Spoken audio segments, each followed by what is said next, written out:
Hey Josie. Hey Henry.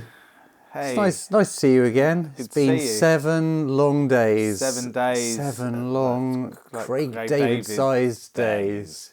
Big, long, lazy days. Lazy days. What do you do on Monday? I took her for a... No, I didn't do anything on Monday, Henry. Had some walkers because on I was Monday. had a pack of Cheetos on Tuesday. We were eating... Frazzles on Wednesday. Yeah, no, this needs more work. With scrumpy fries on Scampi Sunday. fries. Normally I don't have crisps on Sunday because I've caned them on the Saturday. And I tend to buy multi-packs so that I just have can them on spread every out. day. I have the same type of crisps every day for 6 days, and then I chill on a Sunday. So it's very difficult for me to conceive of a week where every day I have a different type of crisps, because a 6-pack of crisps lasts me from Monday to Saturday, and then I chill on Sunday. But that's what Craig David does.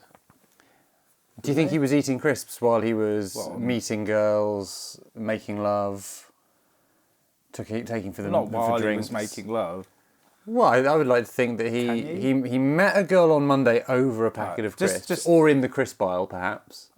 Okay, well, what did he really do? And on Tuesday, he took her for a drink at the pop-up crisps bar. Yeah, that was opened up where the pop-up crisps bar, where you get a nice organically brewed Frazzles cocktail. Like or wheat Artisan, crunchy, a wheat crunchy full up of baguette. Yeah, that'd be nice. Yeah, Actually. A bugle full of sambuca. Like just knocking back bugle shot glasses full of sambuca. What day was he doing that on? That was Tuesday when he bugle sambuca. doing bugle sambuca. Bloody hell! I did it on Friday. And then, I'm sorry, I have to keep on repeating the song in my head. Met somebody in the met a girl on Monday. Yeah. Okay, you did. Met a girl on Monday over at the crisp aisle. What supermarket? I met a girl at the crisp aisle of Asda, Bedminster Asda, on Monday. Took her for some flaming sambuca bugles shots. What, on Monday night? On Tuesday. No, he met her. He wasn't playing the game too fast. He was keeping himself hard to get. And took her out for drinks, the bugle shots on the Tuesday. Then on Wednesday, we were making love by Wednesday, and on Thursday and Friday and Saturday. So I mean, he becomes a bit repetitive from Wednesday, Thursday, Friday, Saturday. But he's eating different crisp types. So maybe he has some McCoys on Wednesday. I can imagine me eating the McCoys after she's maybe gone. He has and she's gone to work. He's like, get them out. Oh, I don't know. Or maybe the 4 days of sexual intercourse, he's gradually building up his nerve to ask her if she will let him eat crisps off her body. Scampi fries out of her Scampi fry area. On the Saturday. So he's gradually building up. He's like on Saturday I had scampi fries out of your clunge. On the Wednesday, the first stage of the first stage of the build up on Wednesday, he just gets the flavour dust from out of the bottom of. What, on Wednesday? I thought he was making love on Wednesday. Yeah, during his love making on the Wednesday, he gets the flavour dust from out of the bottom of a packet of knickknacks, and he rubs it around her areolae. Around her nipples, so he gets a little tingly kind of nice and spicy feeling on the tips of her teats. Yeah. I know I would like that on the tips of my teats. I'd love, I don't know, nice and spicy or scampi and lemon. I think scampi lemon would be, tantalising, tingling on my tits. They're my favourite crisps. Really, your favourite of all? They are. Served off of the areolae of a slightly roofied woman by Craig David. I prefer to eat them on my own. You prefer to eat them on your own? With a beer. You're a solo knick-knacker. That's fair enough. Fair enough. Scampi fries. Scampi fries? Yeah, sorry. No, I meant scampi and lemon knickknacks. Oh, sorry. Which are a very different beast. So, can I tell you a little antidote about an antidote? You can provide the antidote to scampi and lemon. What's the antidote? I went to school once and I had this... just once? You didn't go repeatedly? Yeah, I went to school once and I got kicked out. Oh, just the one lesson you took. Yeah. One day when I was going to school, I had a packet of scampi and lemon knickknacks in my inner coat pocket. Of what type of coat? A parka? It was a ski jacket that my mum got me from Asda or somewhere similar in about 1991 to go on a skiing trip Okay. School. Okay, la-di-da. Middle class. It wasn't very good. School skiing it's a different story, but it was on a dry ski slope. It wasn't efficient for my skiing trip because I got really, really cold, and everyone had proper ones, and I didn't. And yours was the Sainsbury's own brand, something like that. The Tesco Value ski jacket. Yeah. But it was nice for her to. So you're wearing the ski jacket. You've got scampi and lemon knickknacks in the inside pocket. Yeah, and somehow during the day, they came loose in my pocket, and maybe I had some in the morning on the bus. Oh, okay. So you've half eaten a pack of knickknacks. Yeah, which I do. Do you roll down the top of it, or do you just leave it loose? Just chuck it in. And so gradually it's rotated through more than 90 degrees, so that gravity has allowed the scampi lemon knickknacks to come out of the packet, but still inside your pocket. Yeah, but there's also a hole in the lining of the pocket. Oh gosh, okay. Perhaps caused by a pen or pencil. Okay, yeah. So the lining has worked loose, so the and I think you're getting what's happened. I'm taking the journey with the knickknacks. I feel like I'm inside Martin Short's arse in inner space. In a knick-knack. I've been injected into Martin Short's bloodstream via a miniaturised knick-knack. So all these knick-knacks got loose Yep. in my lining of my jacket. Yep. And then my jacket smelt of skunk and lemon knick-knacks. The end. Forever. And the moral of the story is... I mean, if it wasn't bad enough to have the hole in the pocket, which I lost money in, knick-knacks, stuff like that, pencils... Do you think the small items that had fallen into the lining of your coat had been there for long enough to form into a primitive society? They've developed an agrarian culture where the knickknacks had started to smelt the metal from the small change to make horseshoes.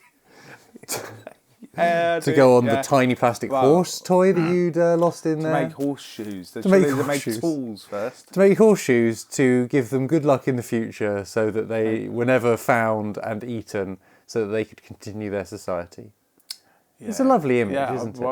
Yeah, it's a lovely image. But we're not eating knickknacks this evening, Henry. No, we're not. What are we eating, Henry, this evening? I'm really excited about this one. I've been it's been hard to not eat them since I got them from the shop this morning. Well, we have to live within restrictions, Henry. We can't all be free spirits, anarchists. We live in a very restrictive society where crisps must be saved only to be eaten during the recording of Crisps podcasts. Yeah, it's pretty annoying. Every household in the country has a Crisps podcast. Week. Yeah, one packet a week at exactly the same time. Yeah. Always exactly the same time. We sit in exactly the same positions in our Crisps module, orbiting the second moon of Jupiter in the Crisps pod, from which everyone podcasts. Every podcast is broadcast from a floating pod that orbits one of the moons of Jupiter. We've been assigned to the second moon of Jupiter, Io. And we're here with all the other snack podcasts. The Dry Roasted Peanut podcast. I can see that from out of my porthole. Good mime. I like this mime of looking out of a porthole. I thought that was the sun. It's the sun. Well, nothing shines brighter than a Dry Roasted Peanut podcast. Truly, that is the light that will lead the way. Does all the sort of dust off the peanut, is that space debris? Well, what happens is because of the effects of gravity, the dry roasted peanut dust, as it comes out through the gaps in the pod, it forms rings, like the rings of Saturn, around the dry roasted peanut pod. Yeah.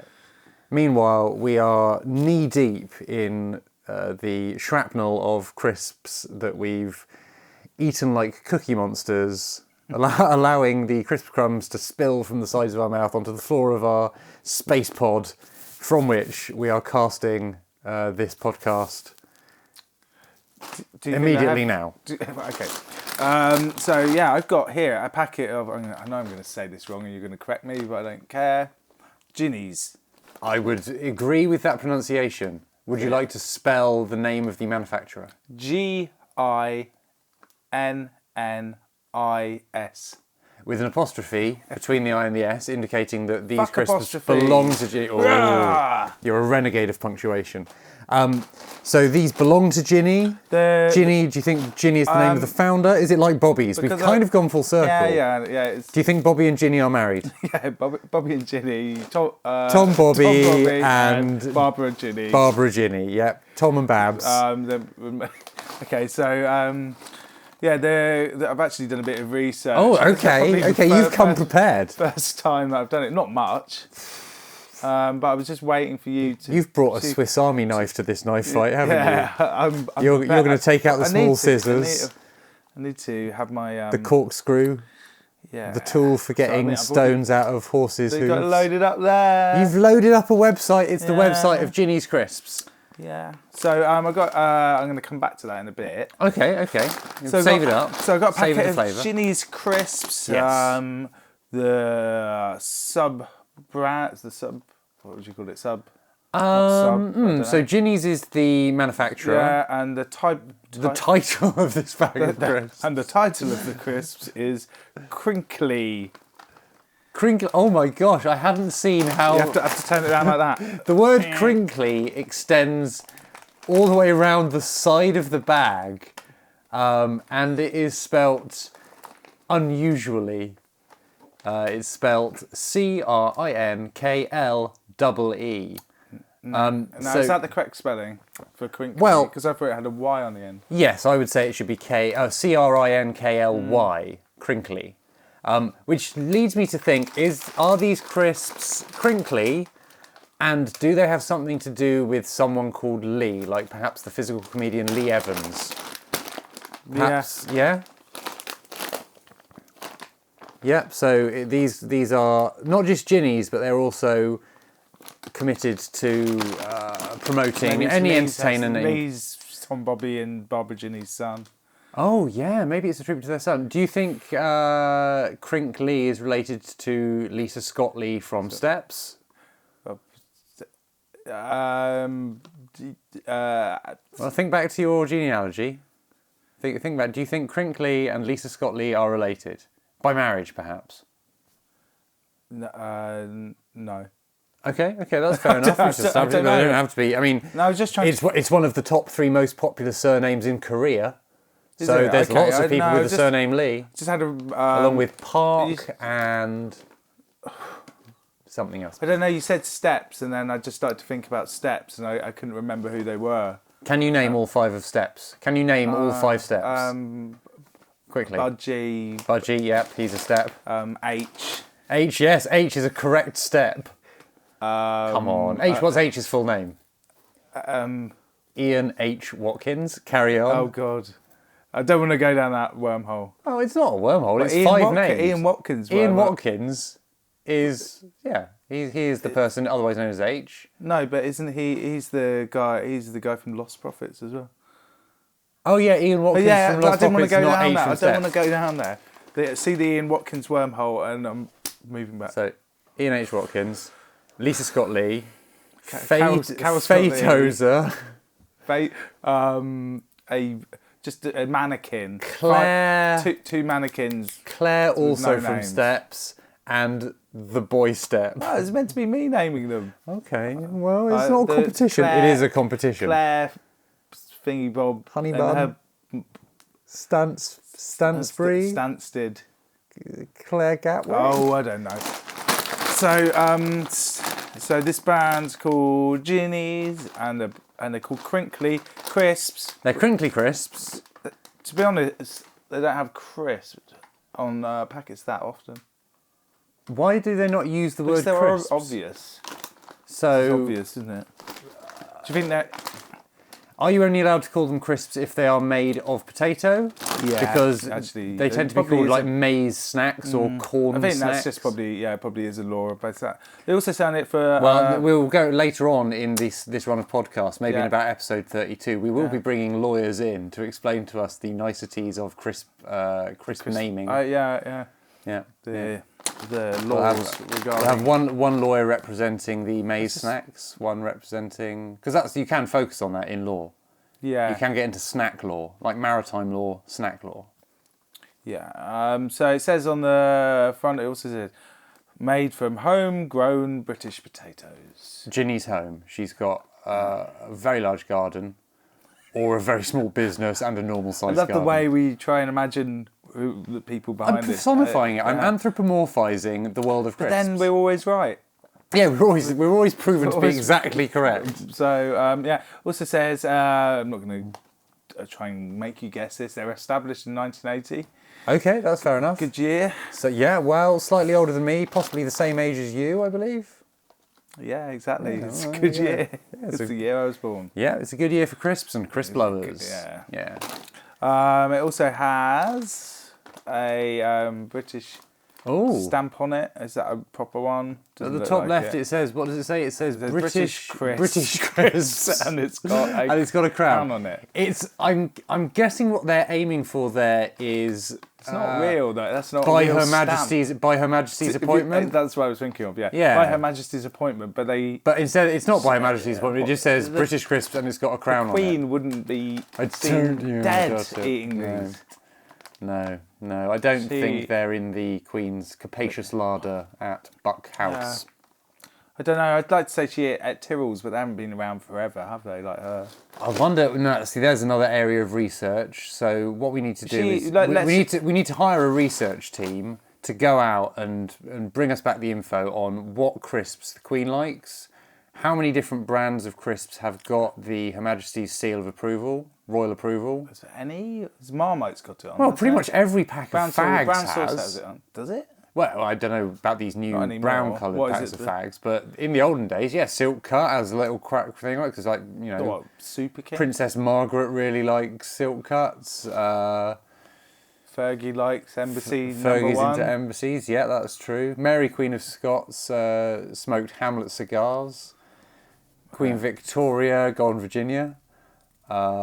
Prince Albert, Old Holborn. Old Holborn, yeah, they were rolling tobacco. They used to share Rizzlers, although Queen Victoria tended to prefer the greens, whereas Albert would ideally go for the blues. But they were willing to, at a pinch, use the different weight of Rizzler. Yeah. Of course, your young royals, your Prince William, your Prince Harry, your Eugenie, your Beatrice. Yeah, of course. Yeah, of course they are. So these British-made crisps, British crisps. Yeah. And I think anyone can put that logo on it. It's a picture of a crown, isn't it? Yeah. And it's got lots of It's got lots of jazz on that packet. I can see some jazz. All sorts of stuff. In the corner it says hand cooked. I mean, they're homegrown and then hand cooked. Yeah. They're made with 100% sunflower oil. Don't give a fuck. You're not an oil connoisseur. Just don't care. See, it's huge, that bit. Well, they're very proud of their sunflower oil and the fact that they are 100% using sunflower oil. I've seen recently on a bag of crisps that it said cooked in a mixture of sunflower and rapeseed oil, and the ratio might vary. So they're not committing to how many % of each type of oil they're going to use. It's just a mixture. Of course, the crisp oil tragedy is when Jonathan Crisp stopped using peanut oil. Yes, that's a tragedy, a sad day. Letdowns. I love Jonathan Crisps. Everyone remembers where they were when they first saw that Jonathan Crisp had stopped using peanut oil. Yeah, absolutely. In fact, I once got sent a huge box of unreleased flavours. I'm not sure even if they got released because they don't have them anymore on their website. In their Albany, is it out? Their Arsenal? Arsenal, no. Their crisp Arsenal? Almanac. The Almanac? That tends to be a list of sporting achievements. Okay, something like that anyway. I was trying to be clever and use a word that you'd use. Well, it's failed. I think you are clever enough no matter what words you use. Okay, gluten-free. They're gluten-free. They're also suitable for vegetarians. Well, they're covering all of the minorities there. Oh, and they're also paprika flavour. Paprika flavour, a very continental crisp flavour, something that I hadn't seen until I went to France in the late 90s. Have you tried eating paprika?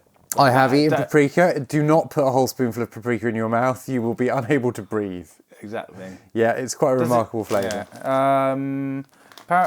So it's pepper flavour, really, isn't it? Red. Well, yeah, paprika is a pepper byproduct. Is it a byproduct or a synthesis from pepper? I don't know. I don't know. How would you get from the picture of those peppers on that packet to the pile of paprika that is produced. Leaving From the it in the picture of sun, peppers on the I don't know. packet to the pile of paprika that is produced, what is your projected prognostication, prerogative, post-operative, prehensile, pudendum, purpagilium, primary, poppadom, plop? Yes, also on the packet they've got too tasty to put down. Oh, Henry has just put the crisps Sorry. down. I was about to confirm that he had not put those crisps down, but of course we've not tasted them yet. So you've been able to put the bag down, having not tasted them. You try and pick them up then. But once you've okay. I have picked the Ginni's Crinkly Crisps paprika flavour up, but they are too tasty to put down. So the challenge is. Good grief, these are chunky monkeys. Look at those. Ooh. Wow. Look at those. They've got a lot of oil in there, haven't A lot they? of sunflower oil. They're practically see-through. They said that 100% sunflower oil. Yeah, there is no potato in this. It is just, we're looking solidified at oil. Just a bag of oil. Yeah, we're now looking at a silver-lined bag. Big kind of. It's just sloshing about in the bottom. No, oil. But genuinely, I'm taking one out and I can see through it. It's like put them up, two of them over your glasses and let me. Hold I can't put two of them because I've got the bag of crisps in my hand and I now can't put it down. Well, let me hold it then. Okay, so between us, so in place of that glass. was quite a thick one. Do you want to? Well, that's that's okay. Sorry, I'm just going to take it. Oh God, ow, that really hurts. I'm getting paprika in my eye. I've already warned against putting too much paprika in my mouth. I'm now trying to hold 2 paprika flavoured crisps in my eye sockets as if they were Just hold it there, monocles. darling. Okay, I want to get it between my flesh and I'm going to put my hand away. Keep that face, just hold it there. Oh, lovely. Oh, no, just hold it there a bit more. I just want to get a nice smile. Make love to the camera. Oh, you're looking good, baby. Oh, yeah. Oh, yeah. A bit more. Shove them in your eyes. Can I please take these crisps out of my eyeballs now? Yeah, how many? Thanks. What was I doing? What? While you took photos? Well, you're pulling your shorts up very quickly, as if perhaps you weren't expecting me to remove these crisps from my eyes. Too hot to put in your eyes. Yes, these crisps. Oh God, I'm stinging. God, That's really stinging. Sorry, I didn't. So this week we've gone for attempting to ingest crisps. So last week you made me put crisps. Last week you made me put the crisp onto my gums and dissolve on my gums. This week you have instructed me to put paprika flavoured crisps onto my eyes, and I'm probably going to be blinking for the next Probably going to be blind. hour. Right, now I'm going to crunch And then this you can crisp. just listen to podcasts. Oh, I can be... Well, now I'm in the space pod. Oh, yeah. These have practically no flavour. They just taste like oil, don't they? The guy said at the shop before, so there's a big selection at Patco.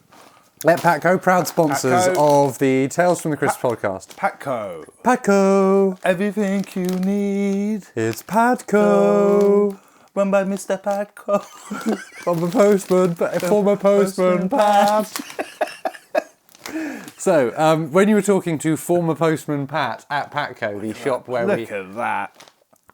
This is really oily crisp manufacturing. No, but look at the bend on that. It's like that's a half pipe, isn't it? I can imagine a tiny millennial skateboarding on that crisp. Yep, that's a very beautiful backflip you've just done with your fingertips. Well, smell test. What do they smell of? Smell like oil. Mainly of oil.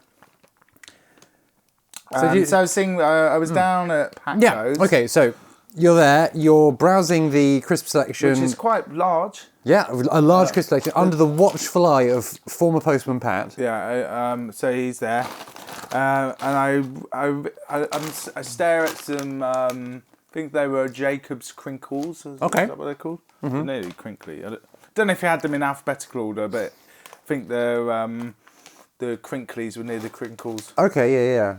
Or are they organised by the depth of ridge? Yeah, I think they just put them on the shelves. I think they find a space and they fill it with more crisps. There was like a moody 15-year-old shop worker in there that was just bunging them anywhere. Aww.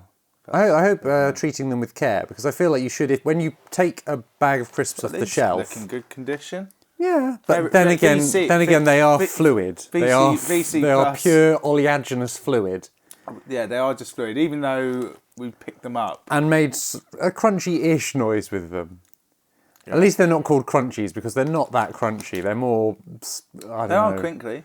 They're definitely crinkly. I can't deny the crinkliness. So is there a standardised metric for how curvy crisp is, how deep the wrinkles are? Would you be able to you could 3D quantify? You could 3D scan it. You could 3D scan it, yeah.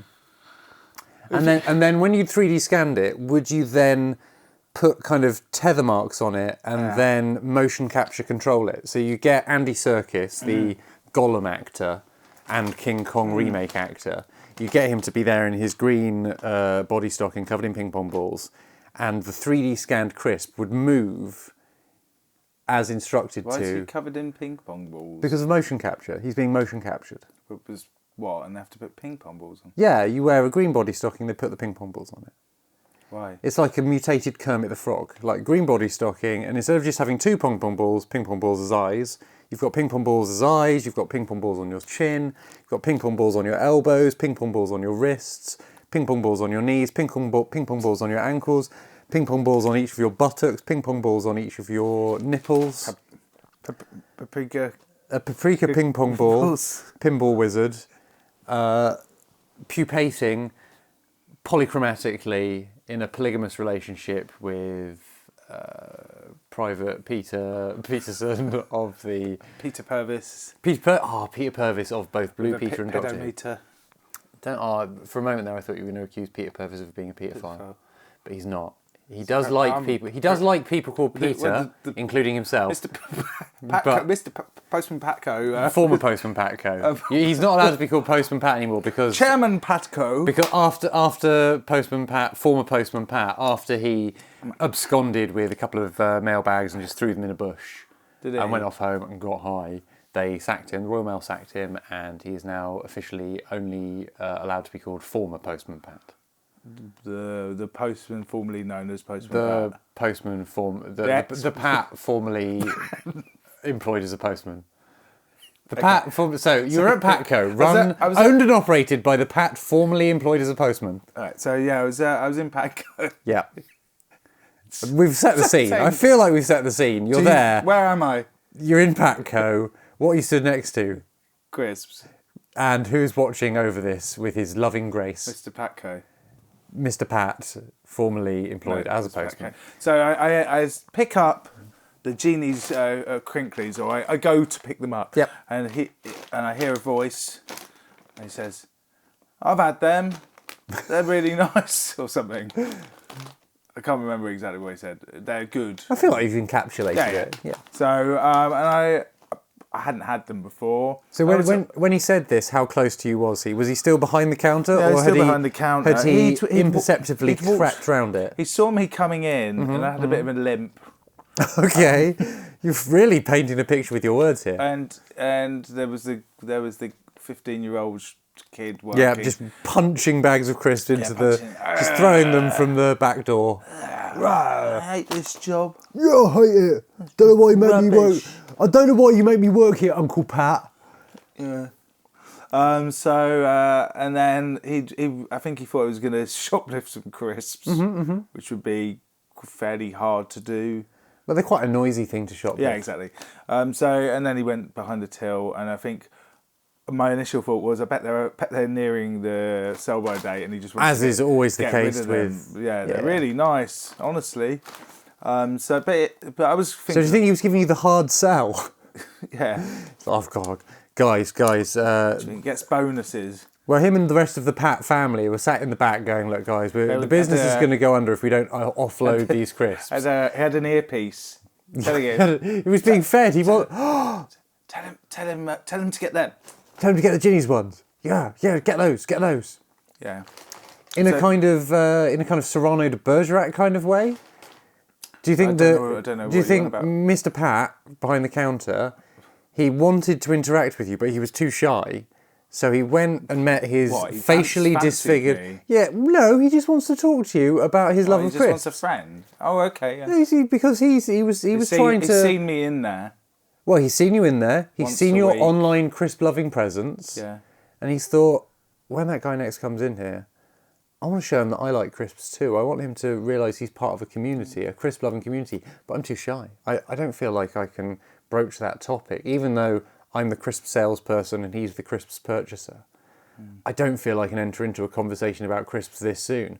But this might be my only opportunity. It might be the last time. If I don't convince him to buy another bag of crisps in here, maybe he'll find somewhere else, find a new crisp supplier.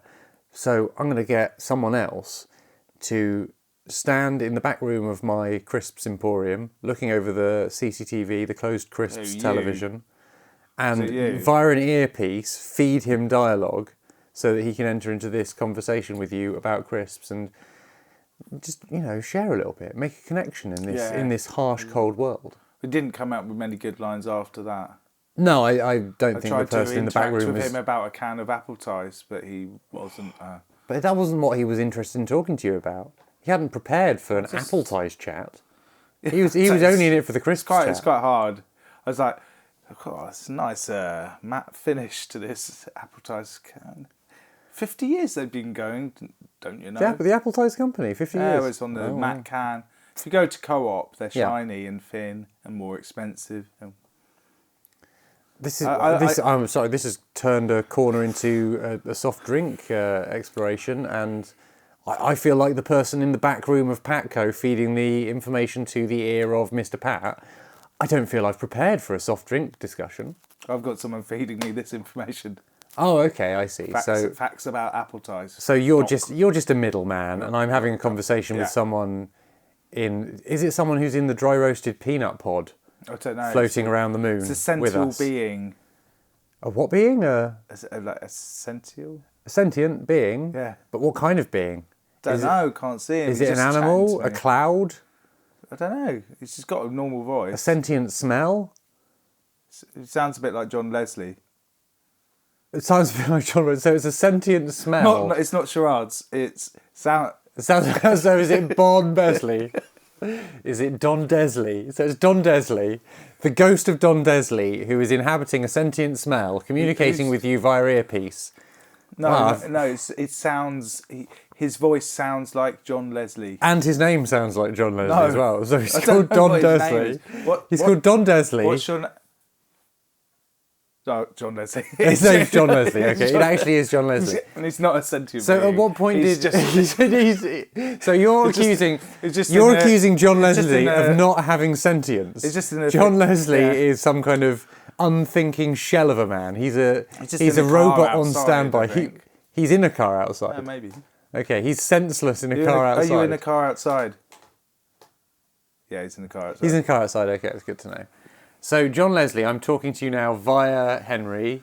What do you, John Leslie, former Blue Peter presenter, presumably someone who has at some point in his life met Peter Purvis, I would imagine. They must have a big gathering of all the Blue Peter presenters. Yes. Can you ask John Leslie that? Yes, he just said yes. Oh, he's just said yes, okay.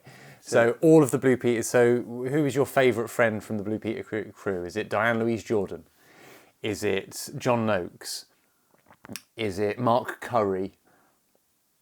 Is it... So he says I didn't like any of them. He said he liked... he said John Leslie... he said he liked old Bacon. Bacon, Richard Bacon. Yeah, so he was all right. Yeah. Oh, okay. On the subject of bacon, a clarification from last week's podcast. Henry has informed me that my feelings of originality about the name Smokey Beckham to align with the Salt and Lineker crisps, named after Gary Lineker, the Cheese and Owen, named after Michael Owen, my genius idea of Smoky Beckham Crisp, named after David Beckham. About 6,000 people have been there before me because there were lawsuits in about 2000 based on someone trademarking Smoky Beckham. David Beckham himself pushed back and said, no, I do not want my name associated with smoke or bacon or crisps. Smoke? Yeah, Smoky Beckham. I only read the title of the thing. And I also did a little bit of research of my own and discovered that my joke, which probably is less popular. I didn't search for that because it's rubbish. So Smoky Beckham, Reddy Solskjaer is the Norwegian footballer who has now become a football manager, Ole Gunnar Solskjaer. Okay. So I think that's a strong pun. Yeah. I mean, obviously everyone thought of Smoky Beckham. I got in there with Reddy Solskjaer, named after Ole Gunnar Solskjaer. But I tried to think of one based on Wayne Rooney, but couldn't. Wayne Rooney. There isn't one. No, don't try. There isn't one. Is there not? There's not one. I spent about a minute thinking of. You spent the whole minute that is necessary. Winchester sauce. Doesn't work. Doesn't work at all. Okay. So John, back to the matter at John hand. Leslie says that's the end of clarifications for this week. Leslie says, ask me about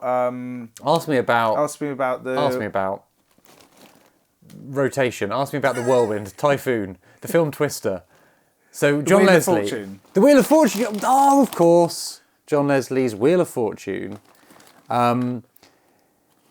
John Leslie, my question to you about the Wheel of Fortune is, did you get to take any of the letters home with you at the end of each episode? He said I could do what I want. He owned that place. Yeah, he owned it. Yeah, he was the tyrant, the dictator of the Wheel of Fortune set. So, John Leslie, on Wheel of Fortune, what was your favourite letter to see rotate? Not your favourite letter in general, just your favourite letter when rotating. J. J, interesting. Is that just because it's the first letter of your first name, John Leslie? No. No. Oh, so for what reason are you fond of the letter J, John Leslie? He said, sorry, I lost connection. Okay. Redial. It's the... No. Okay. I think this is a dead end. Yes. The spirit voice communication with John Leslie will return as a regular feature. Every week we will talk live to the gas that now contains John Leslie, which is floating in a car outside. Yeah. So I've tipped out actually all the, because I don't really want to eat them. No, these crinklies are not appetising. I've had one. I'm sorry, Ginny. I would say that Tom Bobby is the... I don't know. As a woman, I do want to be feminist. I want to be pro-female. But Barbara Ginny is not as good a crisp producer as Tom Bobby. Yeah, but it's nothing about her gender. No, it's just about the quality of her crisps. Yeah, anyone, a man, a woman, a man-woman can make bad crisps if they want. If that is their goal in life, make all the bad crisps you want. All right, I've tipped them all out on the table. I've got a fun game to play. Okay, let's play a game, Henry. This is like a fantasy crisp league. Fantasy crisp league, yeah. Or like why is this all of a sudden a football podcast? All right, so I don't know. Two people who know nothing about football. I'll put a ban on football. Okay, please, can we stop talking about... Please, just dial down the bands. I didn't say football. Dial down the bands. Okay. But it's a... So it's not a fantasy football league. It's just it's something else. It's a TV show where you have to pick people from a crowd. Pick people from a crowd. Okay, yeah. You want on your team. Is it the TV adaptation of Where's Wally? Why has there never been a film of Where's Wally? There has been, hasn't there? I don't know. But you see, I think was there a TV series of Where's Wally? But I feel like you would have to have like a half-hour episode, and Wally would only be in it for like 5 seconds. Where's Wally? And it feels like you're wasting your main character. Go through it.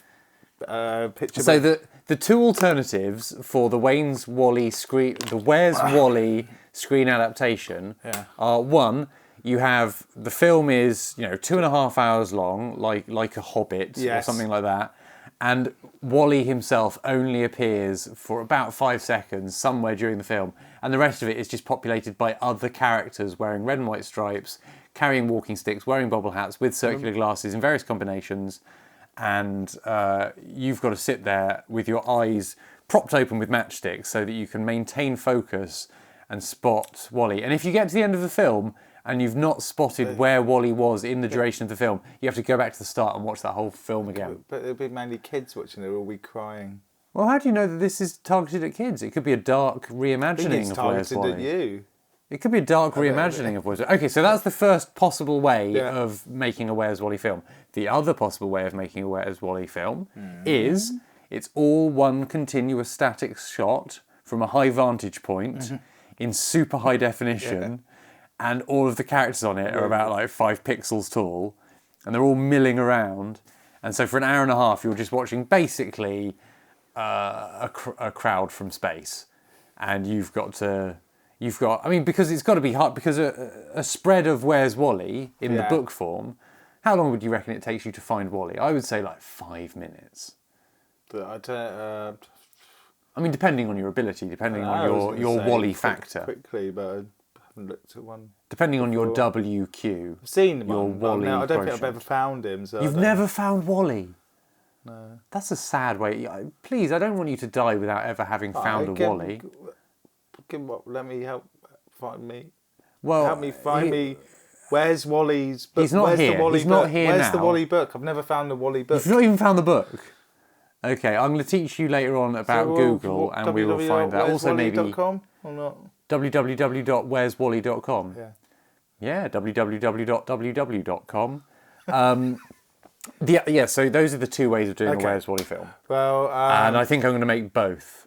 Yeah, I think you should. Yeah. I think it's a great idea. Yeah. I want us to choose gangs. Okay. So we're going to make a gang. Okay, sure. From Ginni's Crinkly Crisps. Yeah. Paprika. Okay, so when you say gangs, is this like street gangs or? Well, because you didn't want it to be football based, so it's fighting based. It's fighting game. Oh, so, okay. It's they're going to go against each other. Oh, okay. Yeah. So we're going to divide up an entire fairly large bag of crisps. Yeah, one by one. Which were really not too tasty to put down. I mean, unless it's like a I forgot about that. Do you reckon that would be? Do you reckon in Korea? Too shit to eat. Do you reckon in Korea?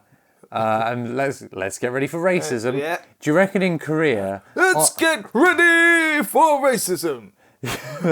In Korea. Oh no! We're talking about racism and football in 2 episodes in a row. Yeah. We've got themes. At the cats and dogs shelter, the small animal shelter. Do you think the dog enclosure at a Korean animal shelter? Do you think it says above each dog in their little cage, "Too tasty to put down"?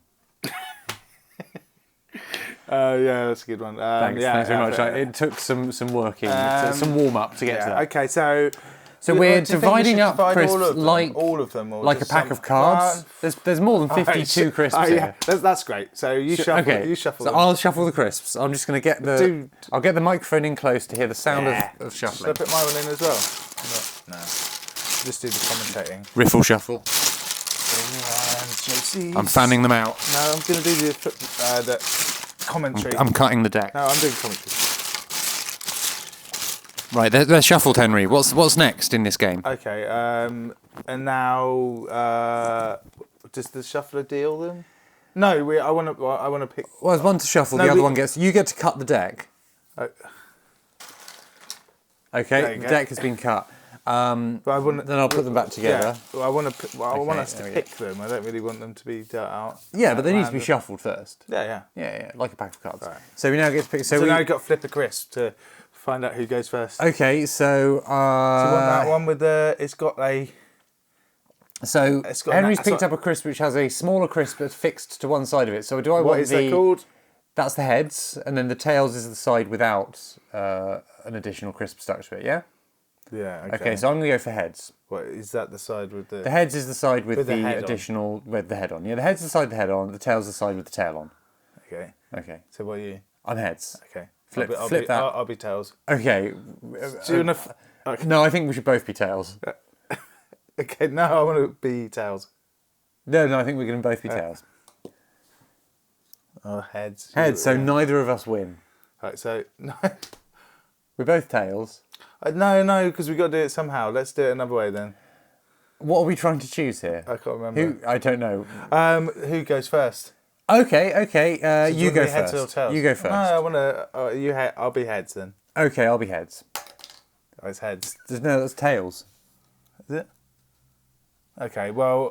Crisps are not as easy to flip as coins, we've learned. I'll go first then. Learning point. Okay, so we're choosing crisps. Now, are the crisps... Are bigger crisps better in this game than smaller crisps? Or are we basing our choices on the crisps' personalities? Or the perfection of their shape? Or their interest level? Because I feel like you've chosen a very interesting crisp there, because it's two crisps joined together, one which is wider than it is tall, and one which is taller than it is wide. So I just think he looks hench.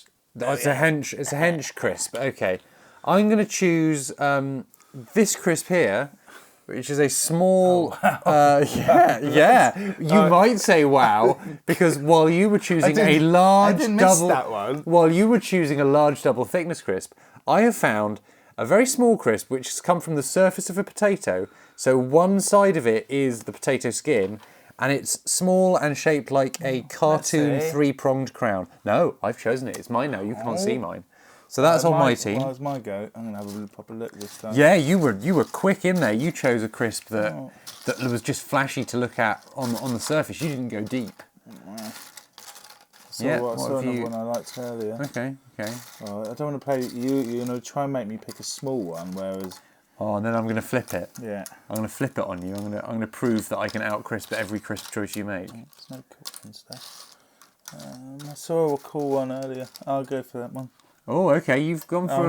No, well. Yeah, okay. I'll give you a second option. Right.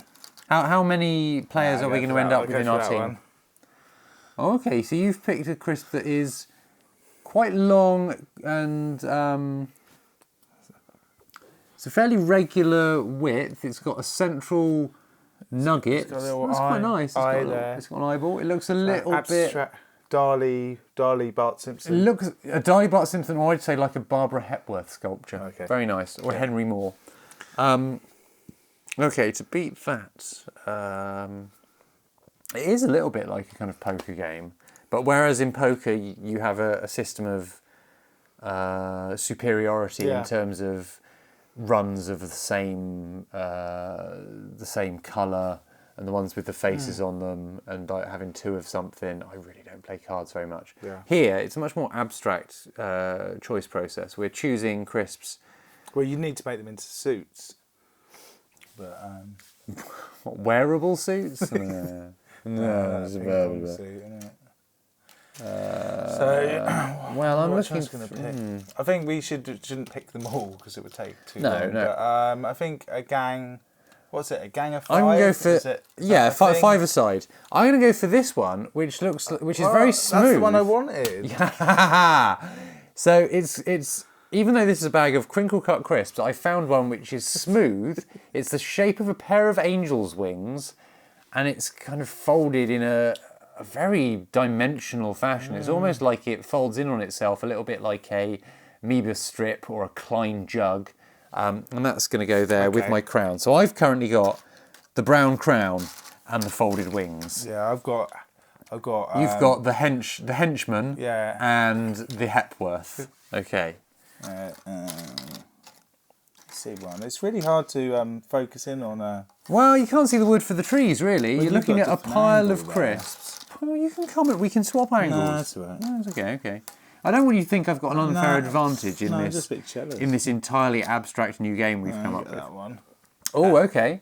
So again, you've gone for a thin one, but it's much thinner. It's almost tubular. That's interesting. Yeah. No, so how would you describe that one? Like a I don't know. I feel like it's I don't know how to describe it. It's a crisp. Yes, they're all crisps. I don't know. Henry, Looks like in the world of crisps, they're all crisps. Looks like a high heel shoe leg. Let's call it the high heel. So you've got the henchman, the Hepworth, and the high heel. I've got the brown crown and the folded wings, the folded angel, the fallen angel, let's call it. Brown crown, fallen angel. So who's my third player going to be? I wish there was a green one, because I love it when you find a green one in the bag of crisps, but there's no green ones. They're not bad for you, by the way. No, I've never had an issue. I mean, then again, I am a person who eats the entirety of an apple, including the core and the stalk. So I'm not going to leave a crisp just because it's a funny... Jeez Louise! Yeah, I eat the whole of an apple. I don't eat the skin. I don't eat the skin. Do you eat the whole of a banana? No, I don't eat the skin of an orange. I don't eat the skin of a banana. You eat the whole of every fruit, you do. Well, that's an accusation. I eat the pit of an avocado. You eat when you get. I eat the flesh of the avocado. Yeah. Then I rip. I use my canines to rip through the skin of the avocado, and then I swallow the avocado stone whole at the end. Yeah, exactly. That's exactly how I eat avocado. You've discovered me. Okay. Okay, I am choosing my third crisp. Ooh. Oh, here's one. I like this one.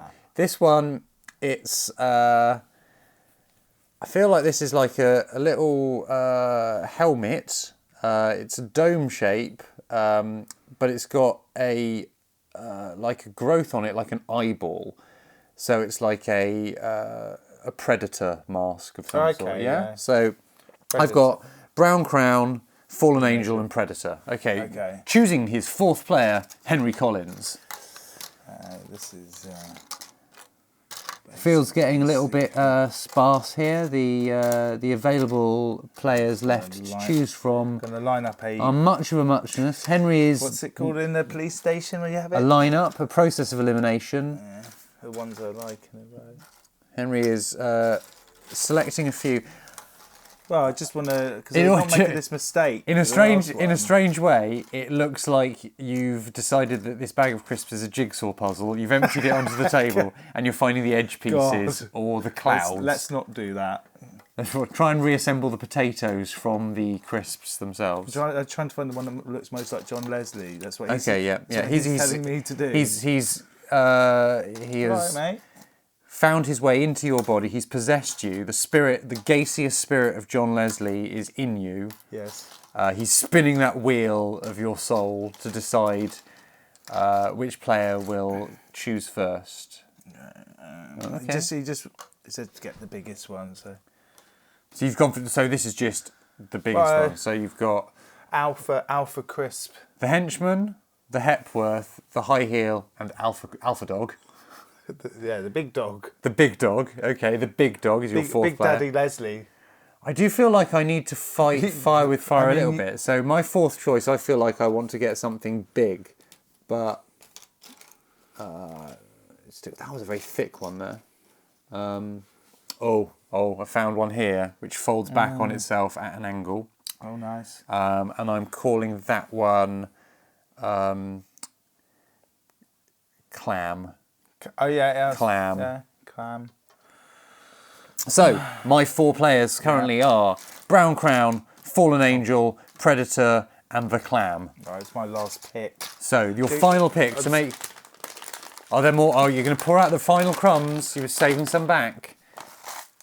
The shrapnel, you've poured the shrapnel out on top. The snibblings, the shrapnel. Oh. And in a very strange turn of events, Henry has chosen perhaps it's red.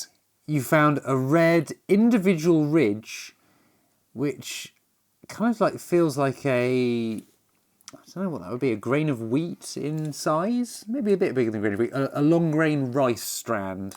I think it's the Joker. It's the Joker. You're naming this the Joker. Little Joker. Yeah. Okay. So my team's complete. It's tiny, by the way, the Little Joker. The Little Joker. It's about the size of, a bit bigger than a grain of rice. So I've got to choose my final combatant. This is difficult. I feel like I want to choose something distinctive, but also something that complements my existing players. Yeah. It's very difficult, this final choice. And I found it. This one is... it has something in common with my first pick, the three-pronged crown. This also has three prongs, but they're very distended, very distorted. This is a crisp that has been through life events. This is an experienced crisp. This is the veteran. I'm calling this the veteran. Yeah. Right. Now, so it's my game. So okay. So should we just to recap? Yeah. Okay. Henry has chosen 5 crisps for his team. His crisps are the henchman, the Hepworth, the high heel, Alpha Dog. Was that what it was called? It's Big Dog Daddy Leslie. Big Dog Daddy Leslie. So, the henchman, the Hepworth, the high heel, Big Dog Daddy Leslie, and the Joker. That's your 5 players. My 5 players are Brown Crown, Fallen Angel, Predator, the Clam, and the Veteran. Your ones sound like good superheroes. Thank you very much. They were meant to be gangs, but I actually tricked you. Oh, okay. So we now have 5-player teams, but what is the game that you have presented for There's them? no game. Okay. They're actually bands. They're bands. Now you've got to think of a band name. They're rock and roll bands. Okay, so I feel like this is going to be the thrilling conclusion of this instalment. Yeah. Yeah, just Yeah? about. Okay, I would say so. So I think we need to write down our band names, and then so we don't have the opportunity for one of us to come up with something and then the other one to try and trump it. So I'm going to get a pen out.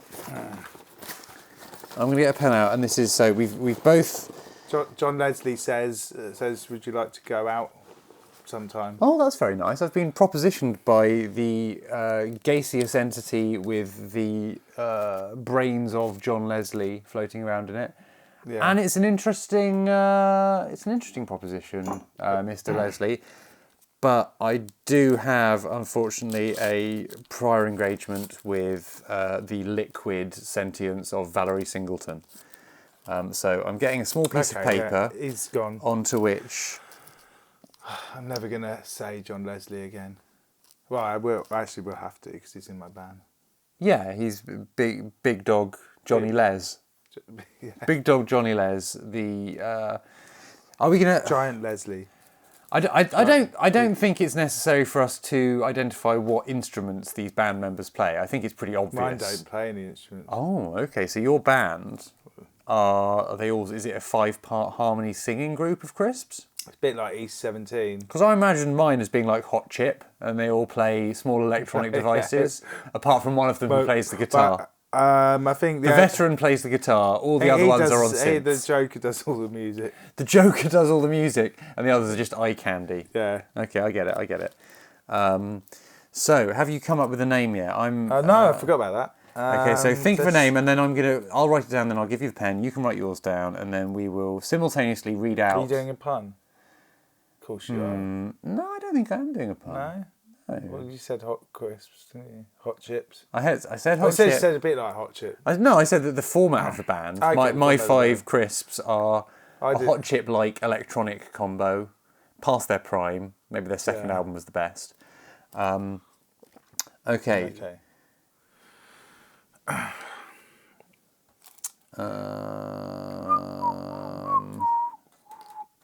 Just gonna have a look through, see if there's any goodies. Okay, I've got a name for my band. Can we have? Do you want a manager? I'm gonna give you a manager.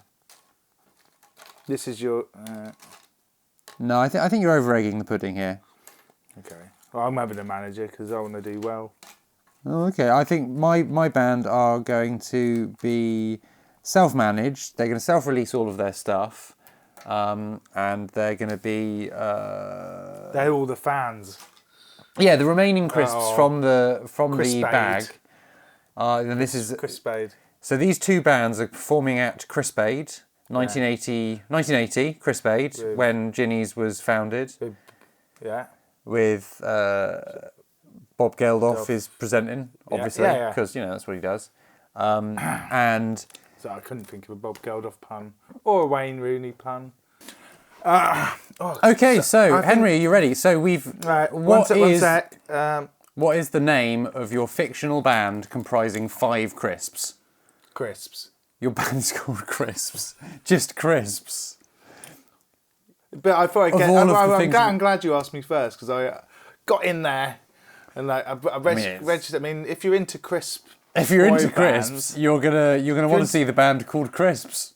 It's like Wings. It's like Steps. It's like, I feel like you've outplayed me on every level because I was going for the ironic band name of Champagne and Lasagna. And which band out of Crisps and Champagne and Lasagna will win in the Battle of the Bands? Find out next week on Tales from the Crisps. See ya.